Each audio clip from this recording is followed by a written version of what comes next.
Chers frères et sœurs, nous avons tous en tête l'entrée de Jésus à Jérusalem. Il est acclamé comme roi lorsqu'il vient à Jérusalem. Jésus vient à Jérusalem. De ce point de vue, Jésus aura fait mieux que Charles III, qui lui n'est pas venu. Et si nous replaçons cet épisode dans l'ensemble de la vie de Jésus, nous constatons que Jésus, lui, fait mieux que Salomon. Jésus est venu, mais contrairement à Salomon, il n'est pas parvenu. Car nous l'avons entendu dans ce récit du premier livre des rois, Salomon n'est pas autre chose qu'un parvenu par décret du roi David. Et c'est ce double contraste que j'aimerais explorer avec vous ce matin. Il ressort de cette double comparaison que l'épisode de Rameau, tel que nous l'avons en tête, trace une perspective qui nous révèle la spécificité du règne de Jésus et par conséquent la spécificité de la vie chrétienne. Contrairement à Charles, donc, Jésus, lui, est venu. Il est venu auprès de l'humanité, au plus proche des préoccupations des êtres humains et de ce qui les préoccupait à l'époque. Jésus est venu, c'est peut-être un détail pour vous, mais en théologie chrétienne, ça veut dire beaucoup. Nous sommes certainement trop habitués à l'épisode des rameaux et notre attention est certainement trop focalisée sur les rameaux eux-mêmes. Et peut-être certains parmi nous sont même focalisés par le fait qu'un rameau béni, c'est une maisonnée heureuse. Mais il n'y a rien de tout cela dans nos textes bibliques. Le texte biblique insiste sur le fait que Jésus est venu. Cela, à vrai dire, n'est pas si anodin qu'il y paraît. Preuve en est que dans bien des traditions judéo-chrétiennes, le Messie est fait pour ne pas venir. Je me rapporte à ce qu'écrit le rabbin Marc-Alain Ouaknin, qui a fait un chapitre dessus dans son livre Bibliothérapie. Il considère que le Messie est fait pour ne pas venir. Il considère que le Messie est fait pour ne pas venir, nous offrant dans sa non-venue le vide de l'attente créatrice. C'est romantique, c'est beau, mais c'est faux. Le fait que nous considérions que le Messie est venu, je veux dire, peu importe qu'on dise que Jésus est le Messie ou pas, c'est la question du Messie qui vient qui m'intéresse. Le fait que nous célébrions Noël, puisque c'est de cela dont il s'agit aussi, le Messie qui vient à nous. Et le fait qu'il est venu dans cet épisode vers la foule, vers le tout venant, a des conséquences sur notre compréhension de ce qu'est le messianisme et donc de ce qu'est la vie humaine. Si le Messie est fait pour ne pas venir, cela signifie que le Messie est une utopie. Le Messie existe, mais dans un autre univers, dans un autre lieu que celui où nous vivons nous-mêmes. Et rassurez-vous, frères et sœurs, c'est inaccessible, ce ne sera pas pour nous. Retournons donc à nos occupations du quotidien. Si le Messie est fait pour ne pas venir, cela signifie que le Messie, c'est une sorte d'idéal inaccessible. Et dans ce cas, le messianisme devient une sorte de consolation qui, en fait, ne console de rien, car à force de dire qu'il y a un idéal qui est et qui restera hors d'atteinte, cela finit par créer de la frustration. Et vous connaissez tous cet épisode des Hébreux qui viennent sortir d'Égypte, la maison de servitude. Ils sont dans le désert. Moïse va sur le mont Sinaï pour recevoir la parole de Dieu et les consigner sur les tables de la loi. Et le peuple commence à s'impatienter un peu, il veut quelque chose de tangible. Il veut que Dieu vienne vers lui. Alors, il crée le veau d'or. À force de dire que le christianisme est un idéal, une utopie, on finit par s'user à courir après des chimères, après un horizon qui ne cesse de reculer. Et c'est le risque, je pense, d'une théologie qui ferait du messianisme une sorte d'idéal hors du temps, hors de l'espace. On finit par se désengager, car on se rend compte que tout ce en quoi on croit est en fait impossible. C'est beau, ça nous fait rêver, c'est assez agréable, mais au fond, cela ne transforme pas notre vie. Cela nous rend peut-être un peu patients, mais cela ne renouvelle pas notre existence. C'est peut-être une belle histoire, mais cela ne reste qu'une histoire finalement. Une histoire peut-être pour supporter notre quotidien, une sorte d'opium du peuple qui n'est pas vraiment à la hauteur du royaume de Dieu. Voyez-vous, dire que Jésus est venu, ou dire que le Messie est venu, qui n'est pas simplement le personnage central d'un conte de fées, c'est dire que ce qu'il incarne est à notre portée. Comme le disait déjà le rédacteur du Deutéronome, ce que la religion nous propose n'est pas de l'autre côté de la mer pour que nous disions « mais qui nous l'ira chercher ?» Ce que la religion nous propose n'est pas là-haut dans le ciel pour que nous disions « mais qui nous l'ira chercher ?» Ce que la religion nous propose est là, tout près de toi, dans ton cœur, dit le Deutéronome. Et ce que cela change, c'est que ce qu'annonce Jésus, ce qu'il a proclamé, est à notre portée.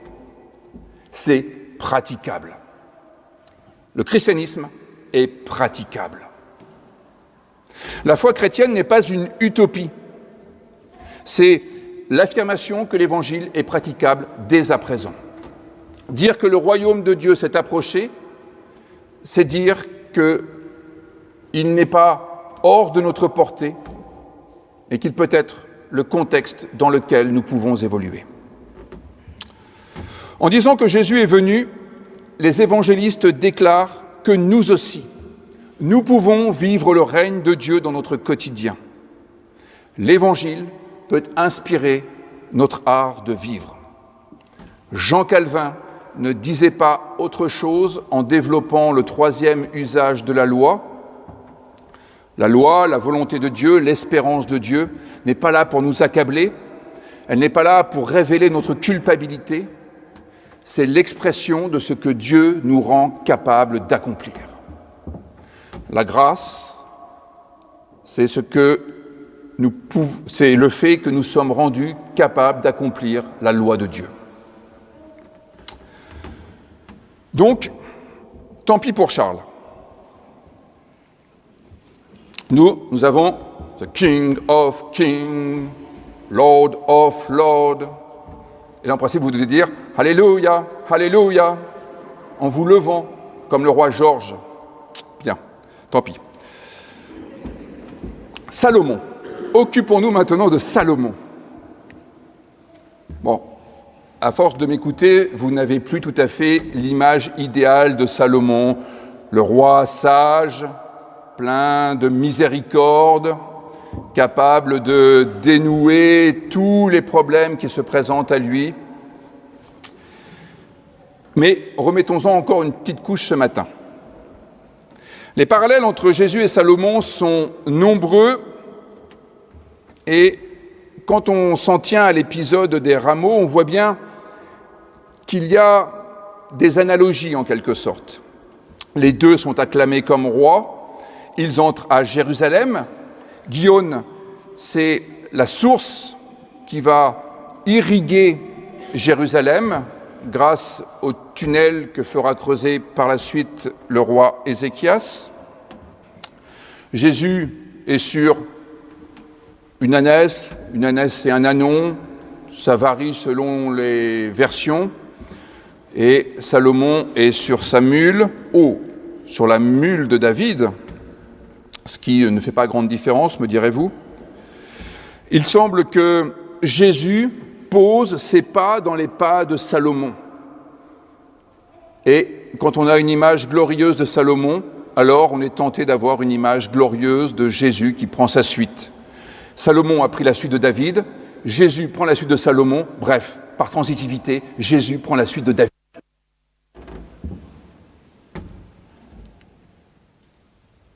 Jésus ne se coule pas du tout, mais alors pas du tout dans le moule salomonien. On peut même dire qu'en dépit des apparences, il prend le contre-pied de Salomon. Le règne de Jésus n'est en rien comparable au règne de Salomon, et c'est cela qu'il nous faut avoir en tête. Pour bien comprendre cela, il faut reprendre un peu l'histoire de Salomon, au début du livre des rois, les versets qui précèdent ceux que je vous ai lus. David est vieux, il est malade, il est tellement malade qu'il ne pourra pas sortir de son lit au moment de l'intronisation de Salomon. Vous avez entendu qu'il fait la révérence sur son lit. Bethsabée, la mère de Salomon, et le prophète Nathan, dont on se dit qu'il est lui aussi une incarnation de la justice, sont allés voir le vieux roi David à l'article de la mort et l'ont enfumé. Ils lui ont dit « Tu te souviens de la promesse que tu avais faite que ce serait Salomon qui prendrait ta suite sur le trône d'Israël ?» Mais d'où dans la Torah de Moïse et dans les livres de Samuel est-il question de cette promesse ? Jamais, au grand jamais, cette promesse n'a été formulée. Jamais David ne s'est engagé à faire en sorte que Salomon prenne sa succession. Il était normal que ce soit le fils aîné, et ce n'est pas Salomon qui est le fils aîné, c'est Adonias, justement, à l'époque. Beaucoup ont été tués, mais Adonias est plus âgé que ne l'est Salomon. Et donc, Bethsabée et Nathan inventent une promesse et en font un souvenir qu'ils vont inoculer dans l'esprit de David. Il y a donc chez Bethsabée et chez Nathan une petite escroquerie en forme de coup d'État. On peut appeler cela une prise illégale de pouvoir. Toujours est-il que Salomon accède au trône par une véritable malversation. C'est pour cela que je dis que c'est un parvenu. À cela s'ajoute que David, avec ce souvenir qu'on lui a inventé et inscrit au plus profond de sa mémoire désormais, décrète que Salomon va devenir roi. C'est tout à fait différent de la scène qui se joue avec Jésus. Les disciples n'ont rien demandé, ils sont même un peu embarrassés par la situation, mais la foule finalement acclame et Jésus laisse faire. Et quand quelques disciples crieront trop fort et que certains diront « mais il faudrait quand même les calmer ces disciples », Jésus laissera faire en disant « oh, si vous les faites taire, ce sont les pierres qui crieront ». Jésus n'est donc pas semblable à Salomon de ce point de vue-là. Il n'a rien demandé, il n'a rien manigancé, il n'a pris la place de personne, il est acclamé roi malgré lui. Il montre bien que de ce point de vue-là, il n'est pas semblable à Salomon.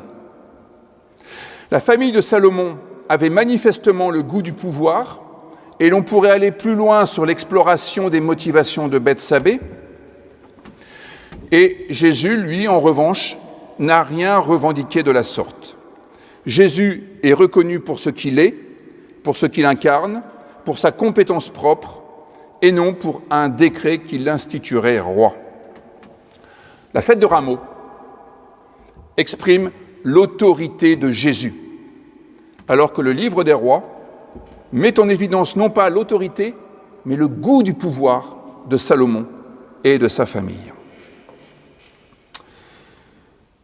Cela se traduit par le fait qu'Adonia a peur. Tous ses convives sont épouvantés, lui-même a peur, et que fait-il? Il se lève et va aller attraper les cornes de l'autel. Attrape les cornes de l'autel celui qui sait qu'il est menacé de mort et qui, en touchant les cornes de l'autel, va donc avoir la possibilité de voir sa vie préservée et sauvée. Toucher les cornes de l'autel, c'est une façon d'être amnistié temporairement. Ça signifie que l'intronisation du roi Salomon provoque la stupeur et même l'effroi. Là où Jésus, en étant acclamé roi, ne provoque que de la liesse, de la joie. Autre différence notable, la monture sur laquelle les deux personnages font leur entrée. Vous me direz, une mule, un âne, c'est kef-kef bourricot. Mais pas du tout. Les deux diffèrent sensiblement. La mule, c'est le croisement d'un âne et d'une jument. D'un point de vue symbolique, c'est décisif. Ce n'est pas indifférent quand on sait l'aversion des rédacteurs bibliques pour les chevaux. Pourquoi? Parce que le cheval, c'est l'animal de guerre. C'est pour cela que les chevaux seront dépréciés par les rédacteurs bibliques lorsqu'ils feront la critique du pouvoir politique après l'exil à Babylone. Au point que, dans le livre du Deutéronome, au chapitre 17, lorsqu'il y aura ces versets qui concernent les droits du roi, il sera bien précisé qu'il ne faut pas qu'il ait trop de chevaux. Autrement dit, qu'il n'ait pas une puissance militaire telle que cela lui permette de faire la guerre. Évidemment, Salomon fera tout l'inverse. Et, pour ne pas lésiner, il se fournira en chevaux en Égypte, le pays de la servitude. Or, tout l'enjeu de la rédaction du droit du roi, c'est de limiter le pouvoir du roi, parce que la royauté a montré sa capacité à rendre le peuple esclave de tous les autres empires. Pourquoi? Parce que la royauté était animée par la soif du pouvoir.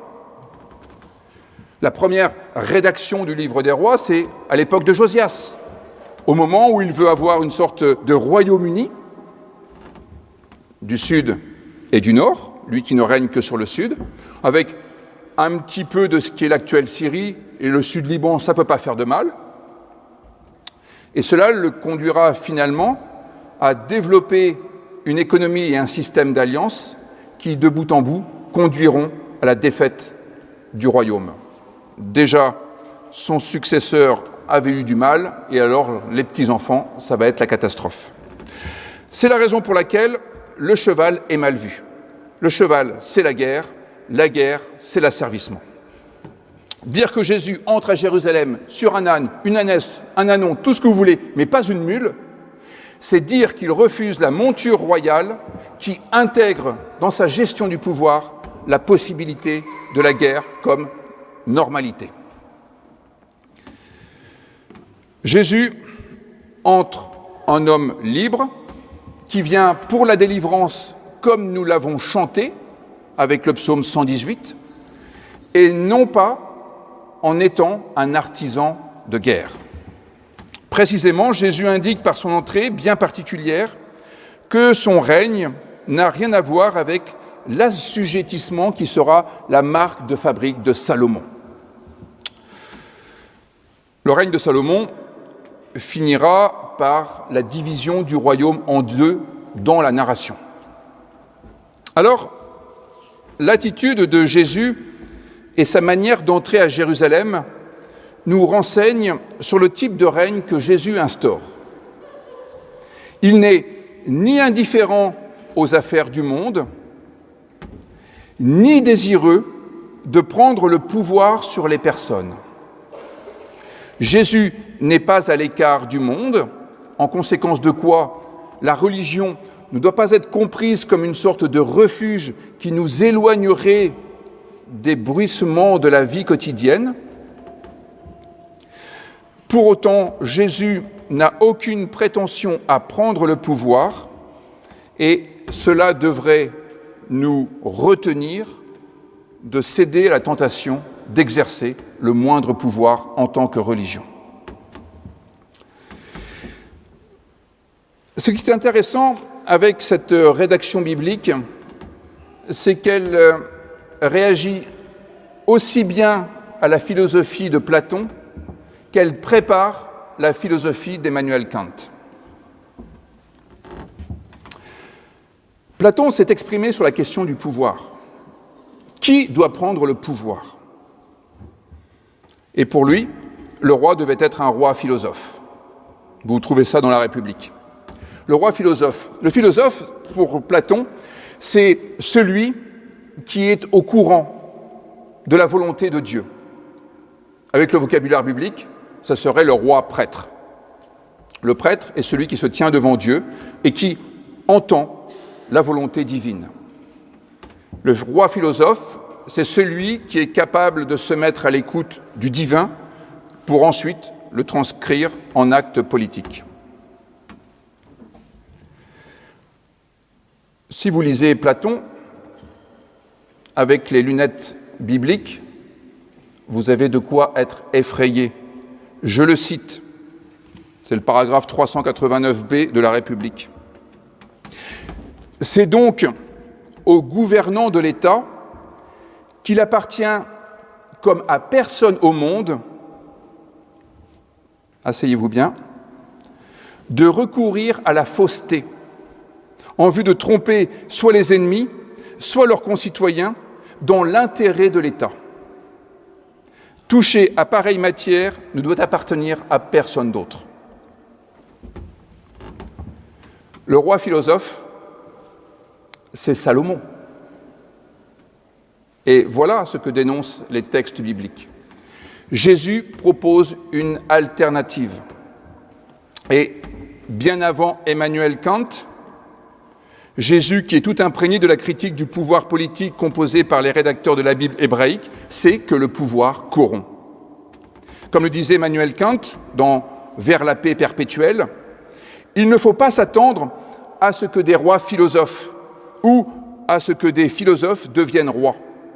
Mais il ne faut pas le souhaiter non plus, parce que détenir le pouvoir corrompt inévitablement le jugement libre de la raison. Jésus indique donc une voie du juste milieu qui consiste à ne pas se retirer des affaires publiques et à ne pas instaurer un pouvoir politique de droit divin.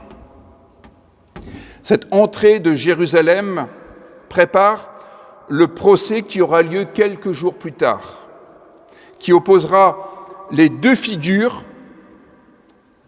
que sont Pilate et le grand prêtre.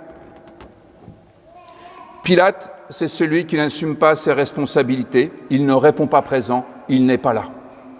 Pilate ne trouve rien à redire à Jésus, il le trouve même plutôt innocent, mais il s'écrase devant le pouvoir. Lui aussi a peur de ce que penserait César s'il laisse un homme prétendre qu'il est roi. Le grand prêtre, lui, est animé par le goût du pouvoir. Il sait que Jésus, au fond, a toutes les qualifications pour revendiquer le trône qu'il occupe actuellement. Il vient d'être acclamé par le peuple, il a en quelque sorte le suffrage populaire, il est, par sa mère, manifestement de la tribu de Lévi, rien ne l'empêche de devenir grand prêtre. Et ça, ce n'est pas du tout du goût de celui qui occupe le pouvoir à ce moment présent. Pilate est aux abonnés absents quand il s'agit de faire valoir le droit, la justice et la vérité. Le grand prêtre, lui, n'a peur de rien, alors que Pilate a peur de tout. Et au milieu, Jésus. Jésus met en lumière ces deux travers pour que nous puissions nous-mêmes frayer notre chemin entre ces deux écueils que sont